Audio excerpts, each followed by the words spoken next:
Friends, welcome. आज हम लोग sec inverse equal to 1/x under root x square minus 1 prove करने वाले हैं। तो हम डिफ्रेंशिएशन करने के लिए सबसे फर्स्ट प्रोसेस हमारी क्या होती है, जो क्वेश्चन होता है उसको y इक्वल टू लिख लेते हैं, y equal to sec inverse x।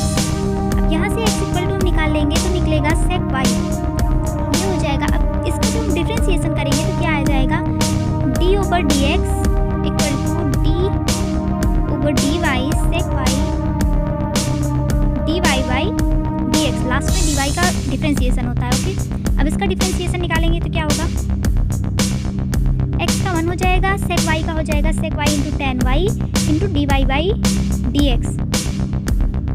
अब इसको हम लिख सकते हैं dy by d, sec y को ऐसे ही रहने देंगे एंड y को लिखेंगे under root sec square minus 1।